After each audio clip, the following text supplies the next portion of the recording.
नमस्कार दोस्तों, आज की क्लास में मध्य प्रदेश की जलवायु और ऋतुओं से जितने भी इंपॉर्टेंट क्वेश्चन बनने वाले हैं उन सारे क्वेश्चन पर डिस्कस करने वाले हैं। और ये सारे क्वेश्चन आपकी आगे आने वाली एमपी की जितनी भी एग्जाम है उन सारी एग्जाम के लिए इंपॉर्टेंट होने वाले हैं। तो बिना किसी देरी के आज की क्लास को शुरू करते हैं। सबसे पहले आपको क्वेश्चन को पढ़ना है और फिर चारों ऑप्शन पढ़ने के बाद में अपना सही आंसर टिक करना है। तो आपको लगेंगे कि आपके कितने सही आंसर है और कितने गलत आंसर है। तो सबसे पहला क्वेश्चन आपके सामने आता है, मोस्ट इंपोर्टेंट क्वेश्चन है कि मध्य प्रदेश में सर्वाधिक तापांतर किस माह में होता है। मोस्ट इंपोर्टेंट क्वेश्चन है कि सबसे ज्यादा जो ताप में अंतर होता है वो किस महीने में होता है। तो इसका राइट आंसर आपको बताना है। उससे पहले मैं दो तीन इंपोर्टेंट पॉइंट आपको बता देता हूं। अगर आपसे पूछे दोस्तों कि मध्य प्रदेश में सबसे ज्यादा तापमान वाला महीना कौन सा है, सर्वाधिक तापमान वाला महीना या माह कौन सा है, तो आपको बताना है दोस्तों कौन सा है। जो मई का महीना है ना, इसमें मध्य प्रदेश में सबसे ज्यादा गर्मी होती है।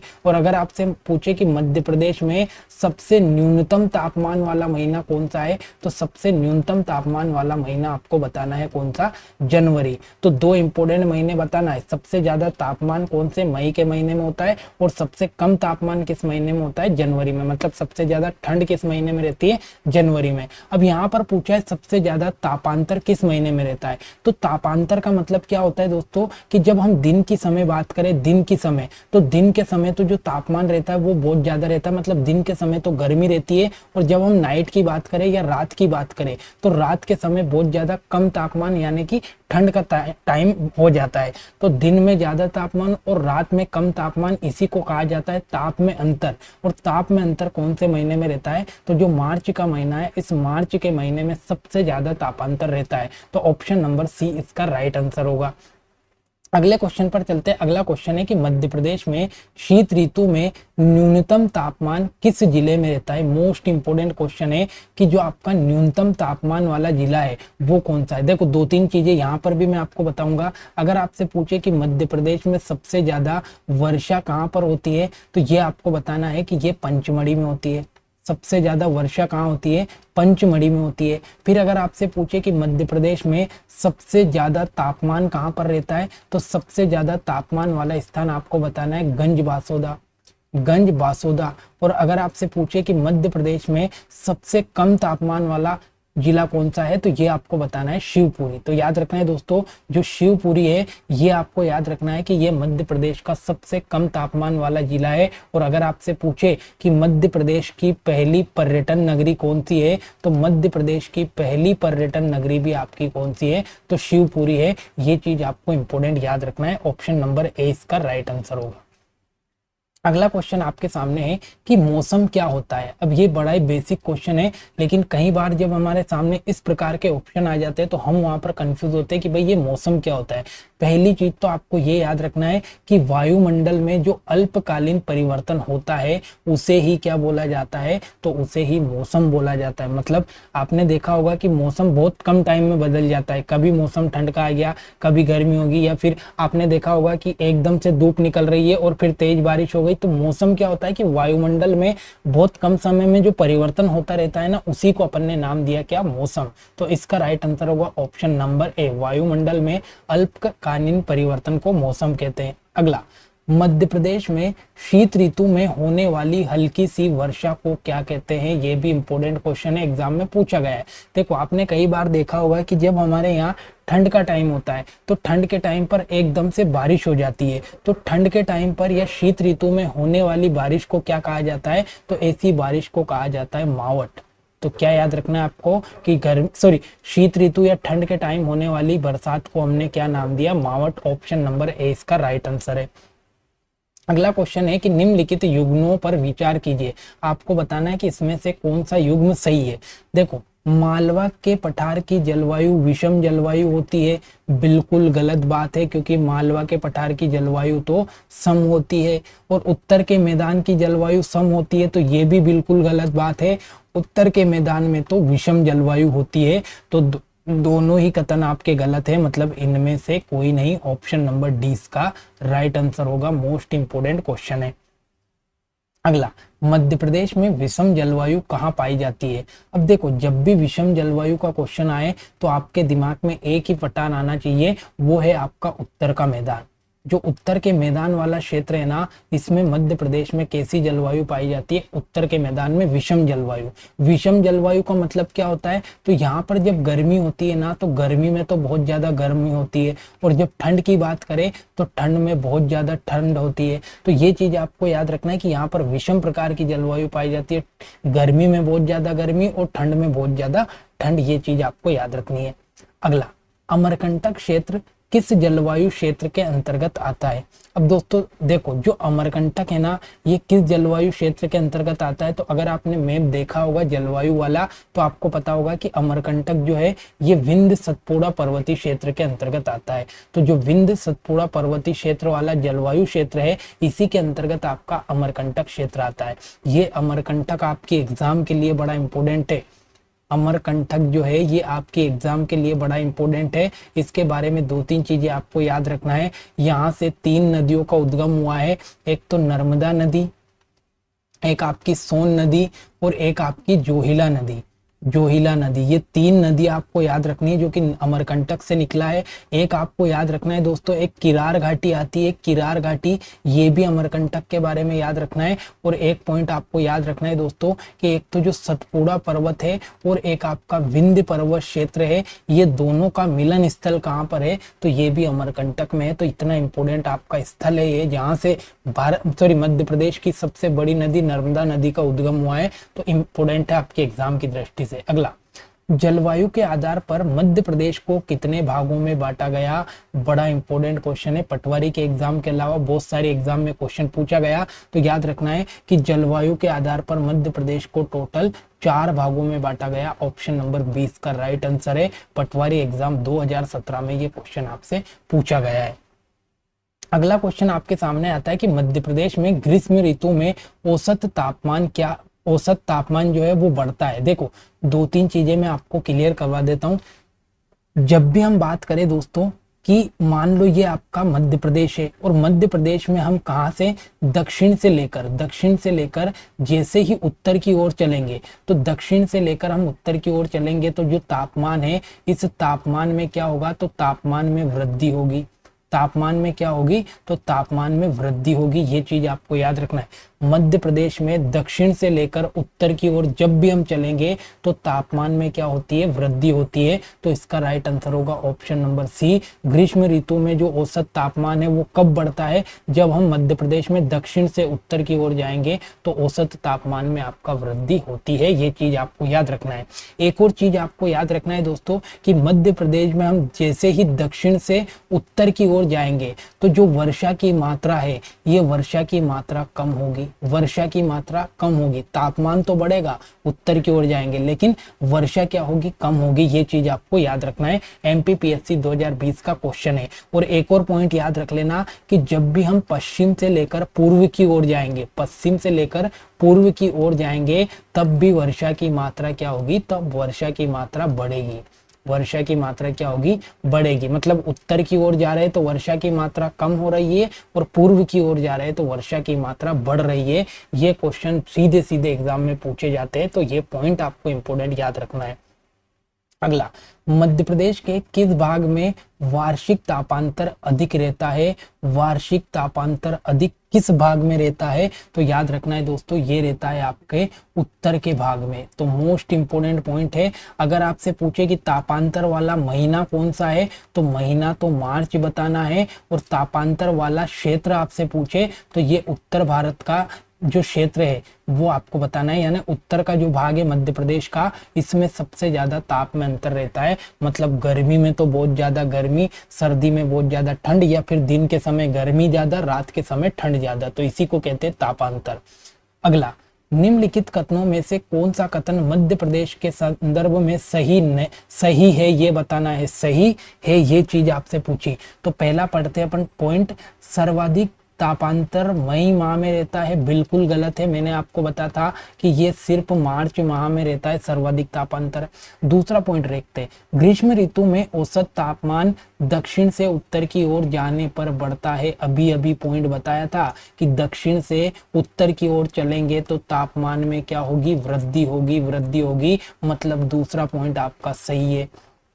सर्वाधिक तापांतर दक्षिण क्षेत्र में रहता है, बिल्कुल गलत है, मैंने अभी बताया था उत्तर की ओर सर्वाधिक तापांतर रहता है।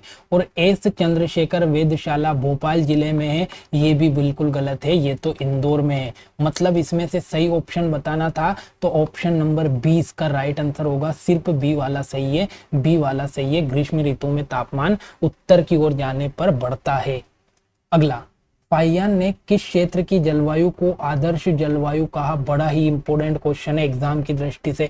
देखो दोस्तों, चीन से एक व्यक्ति आया था जिसका नाम क्या था? जिसका नाम था फाहियान। क्या नाम था? फाहियान। और जब फाहियान आपका चीन से आया और ये मालवा वाले क्षेत्र में आया, तो मालवा वाले क्षेत्र में जब ये आया तो इसने ये बताया कि भाई ये मालवा की जो जलवायु है ये विश्व की सबसे आदर्श जलवायु है, ये विश्व की सबसे सर्वश्रेष्ठ जलवायु है। क्यों जलवायु सर्वश्रेष्ठ है? क्योंकि यहाँ पर सम जलवायु पाई जाती है। मालवा में कैसी जलवायु पाई जाती है? तो सम जलवायु पाई जाती है, मतलब गर्मी में ना तो अधिक गर्म है और ठंड में ना अधिक ठंड है, यहाँ पर सम जलवायु पाई जाती है। इसीलिए चीनी यात्री फाहियान ने मालवा की जलवायु को विश्व की सर्वश्रेष्ठ जलवायु बताया है। तो ऑप्शन नंबर ए इसका राइट आंसर होगा। अगला, मध्य प्रदेश में विषम जलवायु पाई जाती है। देखो, जब भी विषम जलवायु का नाम आए तो आपको एक ही चीज याद रखना है, उत्तर का मैदान। जब भी विषम जलवायु का नाम आए आपको एक ही चीज याद रखना है, उत्तर का मैदान। ठंड में अधिक गर्मी, सर्दी में अधिक सर्दी, ये आपका उत्तर के मैदान में आएगा। और जब भी सम जलवायु का नाम आए तो आपको याद रखना है मालवा का पठार। तो सम मालवा में और विषम आपका उत्तर के मैदान में, 2 पॉइंट आपको याद रखना है। अगला, मध्य प्रदेश में सूरज की किरणें कब अधिक प्राप्त होती है? बड़ा इंपॉर्टेंट क्वेश्चन है, वर्ल्ड ज्योग्राफी के हिसाब से इंपॉर्टेंट है, मध्य प्रदेश के हिसाब से इंपॉर्टेंट है। देखो दोस्तों, एक चीज याद रखना है कि मध्य प्रदेश से एक रेखा गुजरती है जिसका नाम है कर्क रेखा। और कर्क रेखा जो है ये मध्य प्रदेश के टोटल 14 राज्यों से होकर, 14 जिलों से होकर गुजरती है। तो मध्य प्रदेश के टोटल 14 जिलों से होकर एक रेखा गुजरती है जिसका नाम है कर्क रेखा।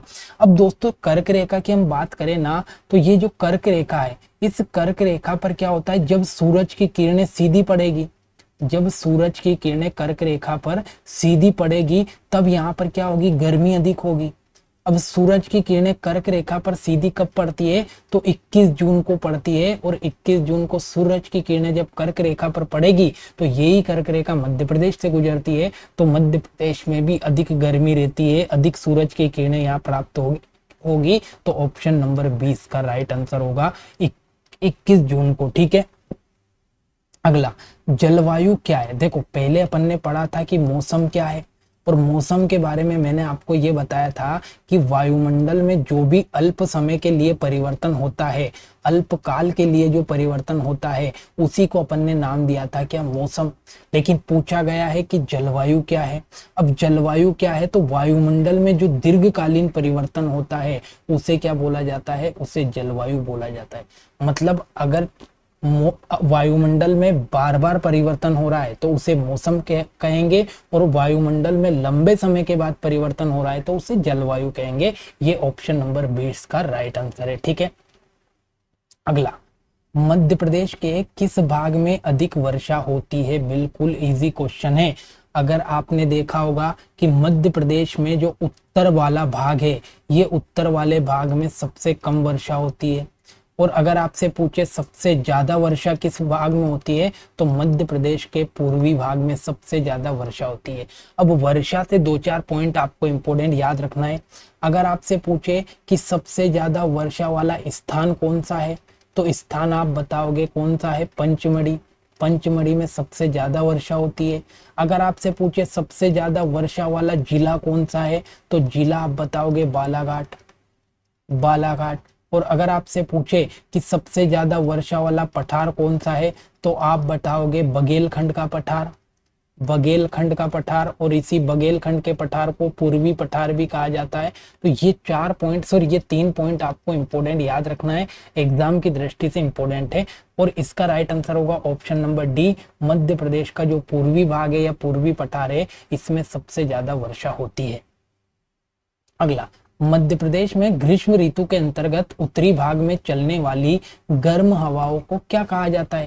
सीधा सिंपल सा क्वेश्चन है, पुलिस के एग्जाम में क्वेश्चन पूछा गया है कि गर्मी के समय जब हम गर्मी के समय रहते हैं तो तेज गर्मी पड़ रही है, और तेज गर्मी में आपका जो तेज गर्मी वाली हवा चल रही है उसको अपन क्या कहते हैं, तो उसको अपन ने नाम दिया है क्या, लू।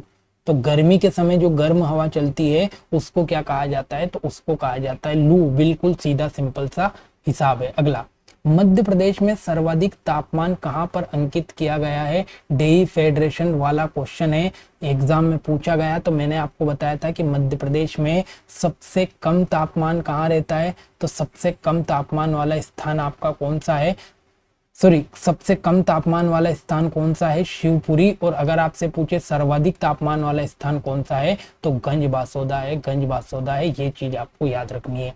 अगला, मध्य प्रदेश में जलवायु विविधता के आधार पर कितनी प्रमुख ऋतुएं पाई जाती है। मोस्ट इंपोर्टेंट पॉइंट है कि मध्य प्रदेश में टोटल कितनी ऋतुएं पाई जाती है। देखो, मध्य प्रदेश में टोटल 3 ऋतुएं पाई जाती है।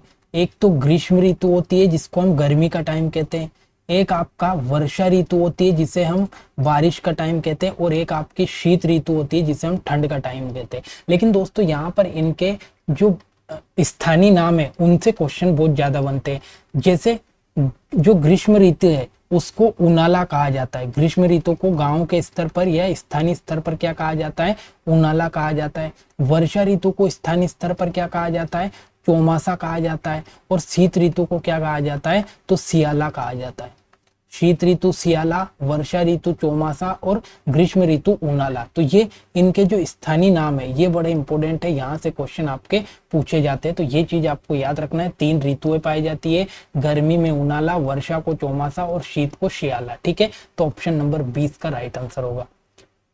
अगला, यूनाला, चौमासा और सियाला। देखो आ गए ना, यूनाला, यूनाला मतलब ग्रीष्म ऋतु मतलब गर्मी, ग्रीष्म ऋतु मतलब गर्मी, चौमासा, चौमासा का मतलब वर्षा ऋतु, और आपका सियाला, सियाला का मतलब शीत ऋतु। तो ये 3 ऋतु है, तीनों के स्थानीय नाम आपको याद रखना है और इनका मतलब क्या होता है, तो ये मध्य प्रदेश में स्थानीय ऋतुओं के नाम है। ऑप्शन नंबर डी इसका राइट आंसर है। यूनाला, चौमासा और सियाला क्या है, तो स्थानीय स्तर पर ऋतुओं के नाम है। ठीक है, ऑप्शन नंबर डी इसका राइट आंसर होगा। अगला, मध्य प्रदेश में किस स्थान पर न्यूनतम वर्षा होती है, मध्य प्रदेश में सबसे कम वर्षा वाला स्थान कौन सा है, तो सबसे कम वर्षा वाला स्थान आप बताओगे, सबसे ज्यादा वाला स्थान मैं बता देता हूँ कौन सा है, पंचमढ़ी। पंचमढ़ी सबसे ज्यादा वर्षा होती है, 199 सेंटीमीटर यहाँ पर वर्षा होती है। और सबसे कम वर्षा कहाँ होती है, तो भिंड का एक स्थान आता है गोहद, जो मात्र 55 सेंटीमीटर वर्षा यहाँ पर होती है। तो ये दोनों इंपोर्टेंट क्वेश्चन है एग्जाम की दृष्टि से। मध्य प्रदेश में वार्षिक औसत वर्षा कितनी होती है। देखो, अगर सीधा एक डाटा दे तो आपको बताना है मध्य प्रदेश में 112 सेंटीमीटर औसत वर्षा होती है। लेकिन इस प्रकार का अगर डाटा दे 100 से 150, 100 से 120, तो फिर आपको बताना है 100 से 125 सेंटीमीटर यहाँ की औसत वर्षा है। ठीक है, अगर एक डाटा देगा तो आपको बताना है मध्य प्रदेश की औसत वार्षिक वर्षा 112 सेंटीमीटर है, और अगर इस प्रकार का डाटा दे तो फिर 100 से 125 के बीच में आपको टिक करके आना है। ऑप्शन नंबर डी इसका राइट आंसर है। मौसम वैज्ञानिकों के अनुसार मध्य प्रदेश में कितनी ऋतुएं पाई जाती है। मौसम वैज्ञानिक जो है उन्होंने बताया कि मध्य प्रदेश में टोटल कितनी ऋतुएं पाई जाती है। देखो, स्वाभाविक सी बात है, मैंने वो पूछा कि मध्य प्रदेश में ऋतुएं कितनी पाई जाती है, कि भाई 3 ऋतुएं पाई जाती है। लेकिन जो मौसम वैज्ञानिक है इनके अनुसार मध्य प्रदेश में कितनी ऋतुएं पाई जाती है, 4 ऋतुएं, ग्रीष्म, वर्षा, शीत और शरद ऋतु भी इन्होंने ऐड कर रखी है इसमें। कौन सी, शरद ऋतु भी एक इन्होंने ऐड कर लिए। तो 4 ऋतुएं इनके हिसाब से यहाँ पर पाई जाती है। भारतीय परंपरा के अनुसार मध्य प्रदेश में कितनी ऋतुएं पाई जाती है। अब भारतीय परंपरा के हिसाब से अगर आप देखोगे तो मध्य प्रदेश में आपकी 6 ऋतुएं पाई जाती है। इसमें बसंत को भी ऐड कर लिया, शरद को भी ऐड कर लिया, तो इस प्रकार से टोटल ऋतुएं आपकी 6 पाई जाती है। मध्य प्रदेश में ऋतु अगर पूछे सीधा सीधा ऋतु कितनी पाई जाती है, तो फिर आप 3 बताओगे। अगर आप पूछे कि मौसम वैज्ञानिक के अनुसार कितनी हो रही है, तो 4 हो रही है। भारतीय परंपरा के अनुसार कितनी ऋतु है, तो 6 ऋतु है। 3, 4 और 6 ये आंकड़ा आपको इंपोर्टेंट याद रखना है। अगला, मध्य प्रदेश में ऋतु वेधशाला कहाँ है। देखो, जितने भी ऋतु से संबंधित आंकड़े इकट्ठे करने की वेधशाला है ये सीधी सीधी आपको बताना है कहाँ पर है, इंदौर में है। ऑप्शन नंबर सी इसका राइट आंसर है। मध्य प्रदेश में कितने कृषि जलवायु क्षेत्रों में बांटा गया? देखो एग्जाम देखो, एमपीपीएससी 2021, पटवारी 17, जेल प्रेरी 2017, बहुत सारे एग्जाम में क्वेश्चन पूछा गया कि मध्य प्रदेश को कृषि जलवायु के आधार पर कितने भागों में बांटा गया। देखो वैसे तो अगर आपसे जलवायु के बारे में पूछ ले तो नॉर्मल आपको बताना है 4 भागों में बांटा गया, लेकिन कृषि जलवायु के बारे में पूछ ले तो कृषि जलवायु के आधार पर मध्य प्रदेश को टोटल 11 भागों में बांटा गया। ऑप्शन नंबर डी इसका राइट आंसर है। अगला, मध्य प्रदेश के उज्जैन में जंतर मंतर वेधशाला का निर्माण किसने करवाया? पहला पॉइंट तो ये याद रखना है कि जो जंतर मंतर वेधशाला है, ये जंतर मंतर वेधशाला कहाँ पर है? उज्जैन में है। और इसका जो निर्माण है ये किसने करवाया? तो सवाई राजा जयसिंह के द्वारा इसका निर्माण करवाया। किसने करवाया? तो सवाई राजा जयसिंह के द्वारा इनका निर्माण करवाया। ऑप्शन नंबर डी इसका राइट आंसर है। अगला, मध्य प्रदेश में किस प्रकार की जलवायु पाई जाती है? बहुत ही इंपॉर्टेंट क्वेश्चन है, इतने सारे एग्जाम में एक ही सिंगल क्वेश्चन पूछा गया कि मध्य प्रदेश की जलवायु कैसी है। तो मध्य प्रदेश की जलवायु आपको बताना है उष्णकटिबंधीय मानसूनी जलवायु। मध्य प्रदेश में उष्णकटिबंधीय मानसूनी जलवायु पाई जाती है। ऑप्शन नंबर डी इसका ऑप्शन नंबर बी इसका राइट आंसर है। Option number B, Madhya Pradesh में उष्णकटिबंधीय मानसूनी जलवायु पाई जाती है। अगला, मालवा क्षेत्र के विकसित होने का क्या कारण है? मैंने आपको ये बताया कि जब चीनी यात्री फाहियान भारत आया, और फाहियान जब भारत आया तो उसने ये बताया कि जो मालवा की जलवायु है ये विश्व की सबसे सर्वश्रेष्ठ जलवायु है। अब जब यहाँ की जलवायु सर्वश्रेष्ठ है तो सबसे बड़ा कारण ये होगा कि जो जलवायु अगर सर्वश्रेष्ठ है तो इसके विकसित होने का कारण भी क्या है? तो यहाँ की जलवायु है, क्योंकि जलवायु अगर अच्छी होगी तो यहाँ पर खेती अच्छी होगी, इसलिए मालवा के जलवायु को सबसे अच्छा बताया जाता है और मालवा के क्षेत्र को विकसित बताया जाता है। तो दोस्तों ये आज के कुछ इंपॉर्टेंट क्वेश्चन थे जिसमें अपन ने ऋतुएं, जलवायु को कवर किया है। जितने भी इंपॉर्टेंट क्वेश्चन अभी तक एग्जाम में बने हैं उन सारों को अपन ने यहाँ पर कवर कर लिया।